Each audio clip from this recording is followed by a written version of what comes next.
हा व्हिडिओ पाहिल्यानंतर क्षेत्रभेटीचा कोणताही प्रश्न चुकणार नाही, कारण बोर्ड एक्झाममध्ये जे विचारलं जाईल तेच मी या व्हिडिओमध्ये शिकवलंय. म्हणजे तुमचे क्षेत्रभेटीचे 5 मार्क्स पक्के होऊन जातील. तर रेडी आहात? चला सुरू करूया. 2019 ते 2025 पर्यंतच्या बोर्ड एक्झाम्समध्ये हे प्रश्न विचारले गेले होते. यांचं ॲनालिसिस केल्यावर असं लक्षात येतं की बोर्ड एक्झाममध्ये 8 प्रकारचे प्रश्न विचारले जातात. क्षेत्रभेट म्हणजे काय? क्षेत्रभेटीसाठी कोणते साहित्य सोबत न्यावे लागते? समुद्रकिनारी भेट देताना कोणती काळजी घ्यायची? क्षेत्रभेटीदरम्यान कचऱ्याचे व्यवस्थापन कसे करावे? क्षेत्रभेटीसाठी प्रश्नावली तयार करणे. क्षेत्रभेटीपूर्वी कोणती तयारी केली जाते? क्षेत्रभेटीदरम्यान नदी प्रदूषण कमी करण्यासाठी आपण काय करू शकतो? याशिवाय योग्य पर्याय निवडा, योग्य जोड्या जुळवा आणि वेगळा घटक ओळखा असे काही सोपे प्रश्नही विचारले जातात. तर आता मी ह्याच प्रश्नांची उत्तरं तुम्हाला शिकवणार आहे, पण बोरिंग क्वेश्चन आन्सर फॉर्मॅटमध्ये नाही, तर सिंपल एक्सप्लेनेशन फॉर्मॅटमध्ये. आणि हो, डिस्क्रिप्शनमध्ये मी या सर्व प्रश्नांच्या उत्तरांची कंप्लीट PDF पण दिली आहे. म्हणजे हा व्हिडिओ पाहिल्यानंतर तुम्हाला टेक्स्टबुक, डायजेस्ट, 21 सेट्स किंवा कोणत्याही गोष्टीला हात लावायची गरजच नाही पडणार. तर चला सुरू करूया. सगळ्यात आधी क्षेत्रभेट म्हणजे काय हे समजून घेऊया. एखाद्या ठिकाणी प्रत्यक्ष जाऊन तेथील भौगोलिक घटकांची माहिती घेणे याला क्षेत्रभेट असे म्हणतात. भौगोलिक घटकांची माहिती म्हणजे तिथे घरं कशी आहेत, तिथली माती कशी आहे, तिथे पाऊस किती पडतो इत्यादी.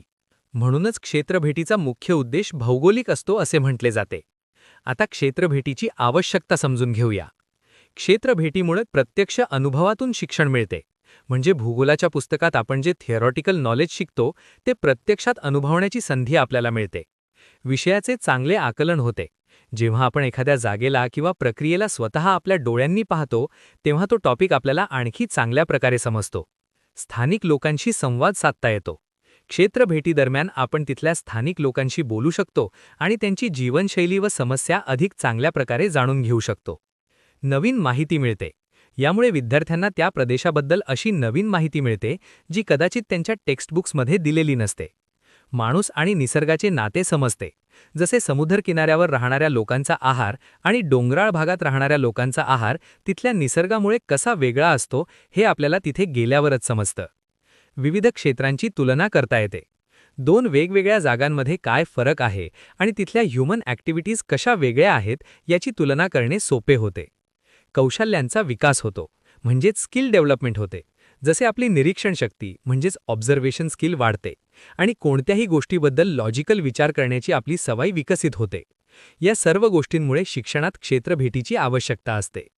आता समजून घेऊया क्षेत्रभेटीसाठी कोणती पूर्वतयारी केली जाते.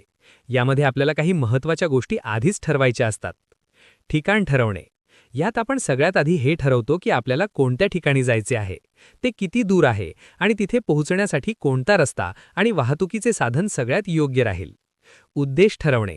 ह्यात आपण हे ठरवतो की आपला मुख्य उद्देश काय आहे आणि तिथून आपल्याला काय काय शिकायचे आहे. परवानगी घेणे. कारण आपण एखाद्या अनोळखी जागी किंवा कारखान्यात जात आहोत तर तिथल्या अधिकाऱ्यांकडून किंवा मालकाकडून आधीच परमिशन लेटर्स घेणे खूप गरजेचे असते. आवश्यक वस्तू सोबत घेणे. म्हणजे क्षेत्रभेटीसाठी कोणकोणत्या वस्तू सोबत न्यायला हव्यात. ओळखपत्र, पाण्याची बाटली आणि टोपी क्षेत्रभेटी दरम्यान सोबत ठेवणे गरजेचे असते. नोंदवही, पेन, पेन्सिल, पट्टी, कॅमेरा आणि दुर्बीण माहिती गोळा करण्यासाठी वापरली जातात. दिशादर्शक दिशा जाणून घेण्यासाठी उपयुक्त असतो. नकाशा वेगवेगळ्या ठिकाणांचे स्थान आणि दिशा समजण्यासाठी वापरला जातो. झिपलॉक पिशव्या म्हणजे चैन असलेल्या पिशव्या माती, दगड किंवा इतर नमुने गोळा करण्यासाठी वापरल्या जातात. प्रथम उपचार पेटी म्हणजेच फर्स्ट एड किट आपत्कालीन परिस्थिती किंवा छोट्या जखमांसाठी खूप गरजेची असते.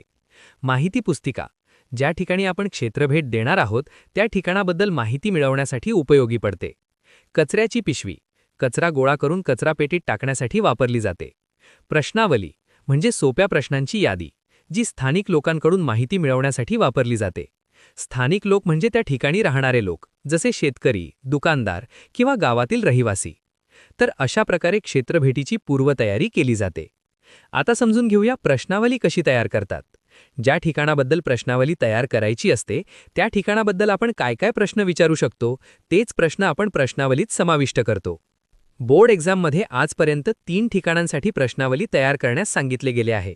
कारखाना, वनक्षेत्र, शेतकऱ्यांची मुलाखत. चला आता एक एक करून या तिन्ही प्रश्नावल्या समजून घेऊया. सगळ्यात आधी कारखान्या प्रश्नावलीबद्दल बोलूया. कारखान्याच्या भेटीदरम्यान आपण कारखाना कधी सुरू झाला हे विचारू शकतो, जसे कारखान्याची स्थापना कोणत्या वर्षी झाली. तसेच कारखान्यात कोणकोणत्या वस्तूंचे उत्पादन होते, कारखान्यात कार्यरत असणाऱ्या कामगारांची एकूण संख्या किती, कारखान्यातील वस्तू तयार करण्यासाठी कोणता कच्चा माल लागतो, हा कच्चा माल कोणत्या ठिकाणाहून आणला जातो, कारखान्यात तयार झालेला माल विक्रीसाठी कुठे पाठवला जातो, कामगारांच्या सुरक्षिततेसाठी कोणती खबरदारी घेतली जाते, पर्यावरणाचे संरक्षण करण्यासाठी कोणत्या उपाययोजना केल्या जातात, असे प्रश्न विचारले जाऊ शकतात. आता बोलूया वनक्षेत्र प्रश्नावलीबद्दल.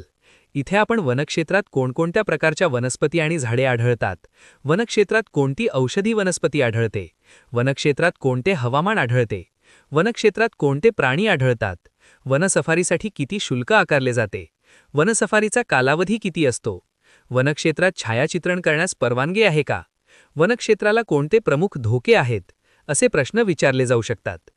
त्याचप्रमाणे शेतकरी मुलाखत प्रश्नावलीसाठी पण प्रश्न विचारले जाऊ शकतात, जसे तुम्ही शेती कधीपासून करत आहात, तुमच्या शेतजमिनीचे क्षेत्रफळ किती आहे, तुम्ही तुमच्या शेतात सिंचन व्यवस्थापन कसे करता, तुमच्या शेतात कोणत्या प्रकारची माती आहे, तुमच्या शेतात कोणती खते वापरली जातात, शेतीसाठी लागणारे साहित्य कुठून मिळवता, कापणीनंतर पिके कुठे विकता, तुमच्या शेतात किती लोक काम करतात. अशा प्रकारे वेगवेगळ्या ठिकाणांसाठी त्यांच्याशी संबंधित प्रश्न विचारून प्रश्नावली तयार केली जाते. आता बोलूया कचऱ्याच्या व्यवस्थापनाबद्दल, म्हणजे क्षेत्रभेटी दरम्यान कचऱ्याचे योग्य व्यवस्थापन कसे करावे. प्रवासादरम्यान खिडकीबाहेर कचरा न टाकणे, जसे प्रवास करताना बस किंवा गाडीच्या खिडकीतून रॅपर्स, बाटल्या किंवा इतर कचरा बाहेर न टाकणे. प्लॅस्टिक पिशव्यांचा वापर टाळणे, प्लॅस्टिक पिशव्यांऐवजी आपण कापडी पिशव्या वापरू शकतो. प्लॅस्टिक बाटल्यांचा वापर टाळणे, प्लॅस्टिक बाटल्यांऐवजी आपण रियुजेबल स्टील बाटल्या वापरू शकतो. ओला व सुका कचरा वेगळा ठेवणे, जसे प्लॅस्टिक रॅपर्स वेगळे आणि फळांच्या साली वेगळ्या ठेवणे. कचरापेटीचा वापर करणे, कचरा इतरत्र न टाकता कचरापेटीत टाकल्यामुळे परिसर स्वच्छ राहतो.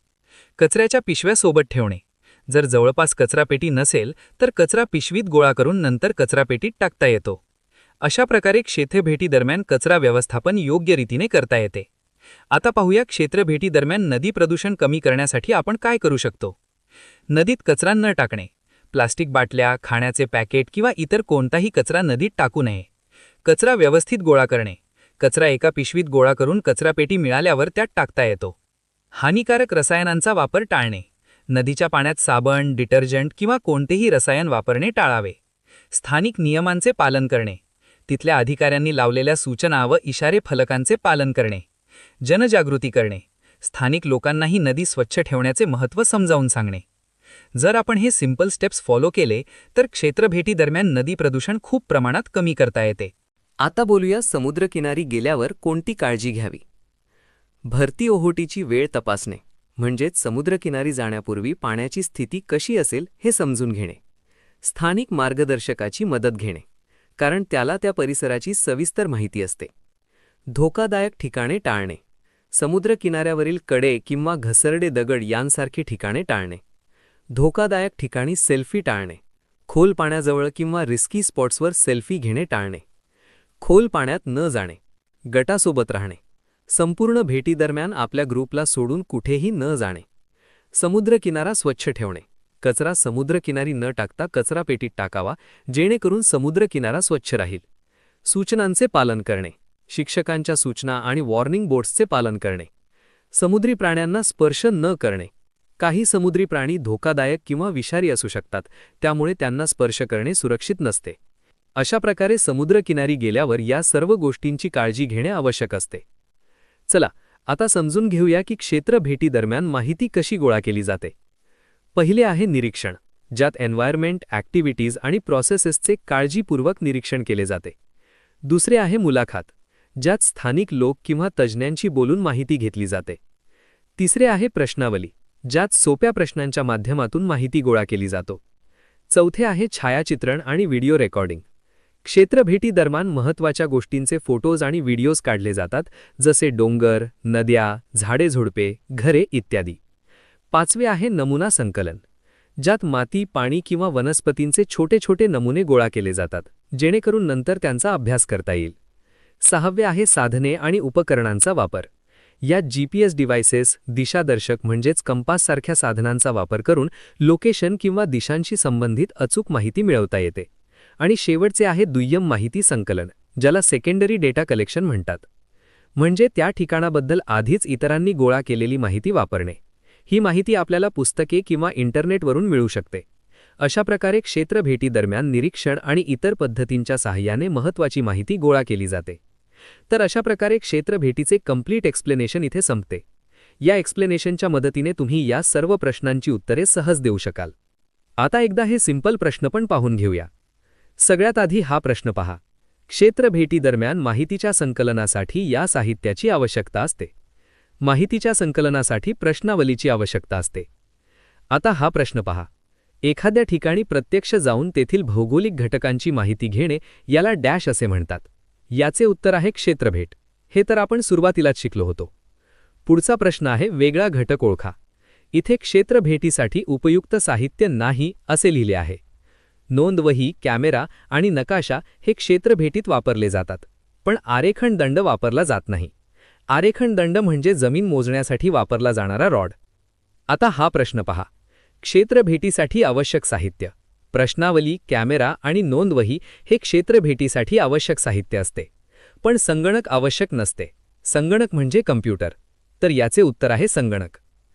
पुढचा प्रश्न आहे वेगळा घटक ओळखा. इथे क्षेत्रभेटीचा मुख्य उद्देश विचारला आहे. याचे उत्तर तर आपल्याला माहीत आहे. क्षेत्रभेटीचा मुख्य उद्देश भौगोलिक असतो. आता हा प्रश्न पहा. इथे आपल्याला सांगायचे आहे की हे विधान बरोबर आहे की चूक. जर चूक असेल तर ते दुरुस्त करून लिहायचे आहे. विधान आहे क्षेत्रभेटीदरम्यान पर्जन्यमानातील फरक वनस्पतीवरून समजत नाही. पर्जन्यमान म्हणजे पावसाचे प्रमाण. हे विधान चूक आहे. कारण जर एखाद्या जागी झाडे झुडपे जास्त असतील तर तिथे पाऊस जास्त पडतो असे समजते, आणि जर झाडे कमी असतील किंवा जमीन कोरडी असेल तर तिथे पाऊस कमी पडतो असे समजते. तर बरोबर विधान असेल क्षेत्रभेटीदरम्यान पर्जन्यमानातील फरक वनस्पतीवरून समजतो. आता हा प्रश्न पहा. इथे आपल्याला या 4 वाक्यांना योग्य क्रमाने लावायचे आहे. इथे सगळ्यात आधी क्षेत्राची निवड येईल, कारण सगळ्यात आधी हे ठरते की आपल्याला कुठे जायचे आहे. त्यानंतर क्षेत्रभेटीची पूर्वतयारी येते. तयारीनंतर आपण क्षेत्रभेटीच्या ठिकाणाला भेट देतो, आणि शेवटी अहवाल लेखन होते. म्हणजे क्षेत्रभेटीदरम्यान आपण जे पाहिले आणि शिकलो ते सर्व लिहितो. म्हणूनच अहवाल लेखन हे शेवटी केले जाते. तर हा आहे योग्य क्रम. तर अशा प्रकारे क्षेत्रभेटीचे सर्व मोस्ट इम्पॉर्टंट क्वेश्चन समजून घेतले. आता डिस्क्रिप्शनमध्ये दिलेली PDF डाउनलोड करून एकदा उत्तरे नक्की पाहून घ्या. तर वेल डन. या व्हिडिओमध्ये आपण क्षेत्रभेटीचे 5 मार्क्स पक्के केले.